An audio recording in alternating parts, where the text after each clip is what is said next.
Well, as far as Scarlett Johansson's performance in this movie, I will say she's very much a ghost in a shell. You never talk about your past. I don't remember much. Just fragments. There was an attack. You were dying. We saved you. And now you save others. Ghost in the Shell is a remake of a 1990s acclaimed anime series, and it's directed by Rupert Sanders, and it stars Scarlett Johansson as the main titular role, Mage. So Ghost in the Shell is set in Hong Kong in like the near future, and Scarlett Johansson is like a leader of a team called Section 9, and they're sort of like the SEAL Team 6 of Hong Kong in a way, I guess. The scientists, they're starting to die, and they're working for this company that has incorporated putting human minds, like, cybernetically enhancing humans. So they're like, hey, if you're blind, you can get like robot eyes and you can see. You know, it's like, it's how they're doing with bionic technology now, except it's like super advanced now then. Like in this movie, like super advanced stuff. So Scarlett Johansson sort of starts to go in and investigate why these murders are happening, and she starts to delve deeper and deeper, and then she finds out that there's sort of a conspiracy going on, so she's got to deal with the conspiracy. Look, I cannot tell you how well they adapted the movie, but the movie itself, overall, boring. It's really boring. I was bored for most of the movie, but I'll start off with some of the most positive elements that I can say. The visual effects are absolutely stunning throughout the movie. They are so great. And I would love to have seen the Ghost in the Shell in 3D just to watch that visual spectacle, then realize I paid over $20 to go see a boring ass movie. But it is visually beautiful.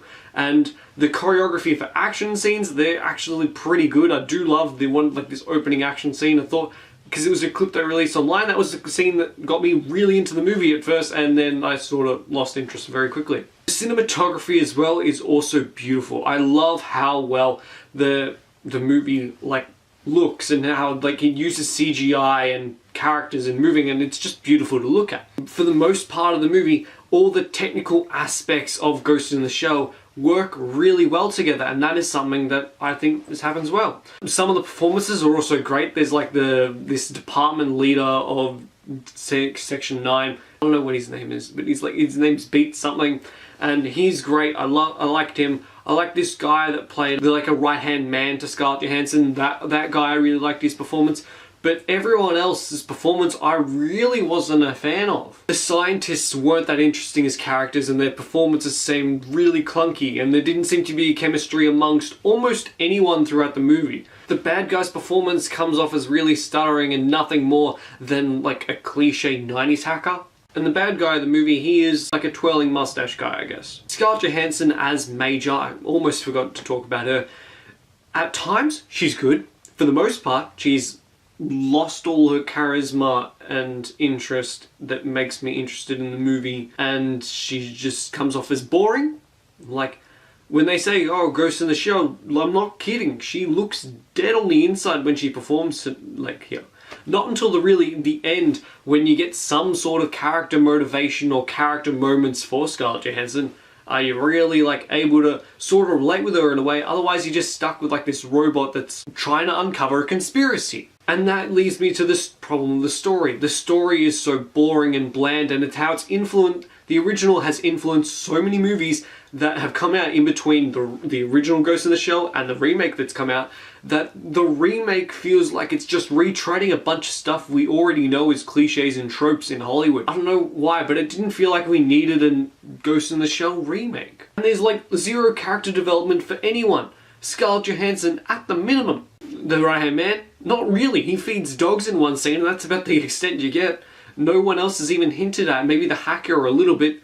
That's it. And I also have to finally address the issue of whitewashing, because that's such a critical moment in like how this movie was made. Everyone's like, oh, you're whitewashing it. And I thought, you know what? No. From a business standpoint, putting Scarlett Johansson as the main role works out pretty well, because when you did it with Lucy, you got $40 million in the US over 3 days. Here you got 18, so clearly there's a problem. And I actually agree with people, whitewashing is such a big problem in this movie. Scarlett Johansson, the ending undercuts the role of her casting. Scarlett Johansson is so miscast in here. It's like, if you see the honest trailer for Ghost in the Shell, they put it perfectly of hey, they tried to put out a dumpster fire with even a larger dumpster fire. You didn't need this justification of, you actually just needed a justification of why Scarlett Johansson was cast. You could have just written in like, oh, she was actually Scarlett Johansson all along, and there was no actual big conspiracy that changed everything. And it's just kind of like, whoa.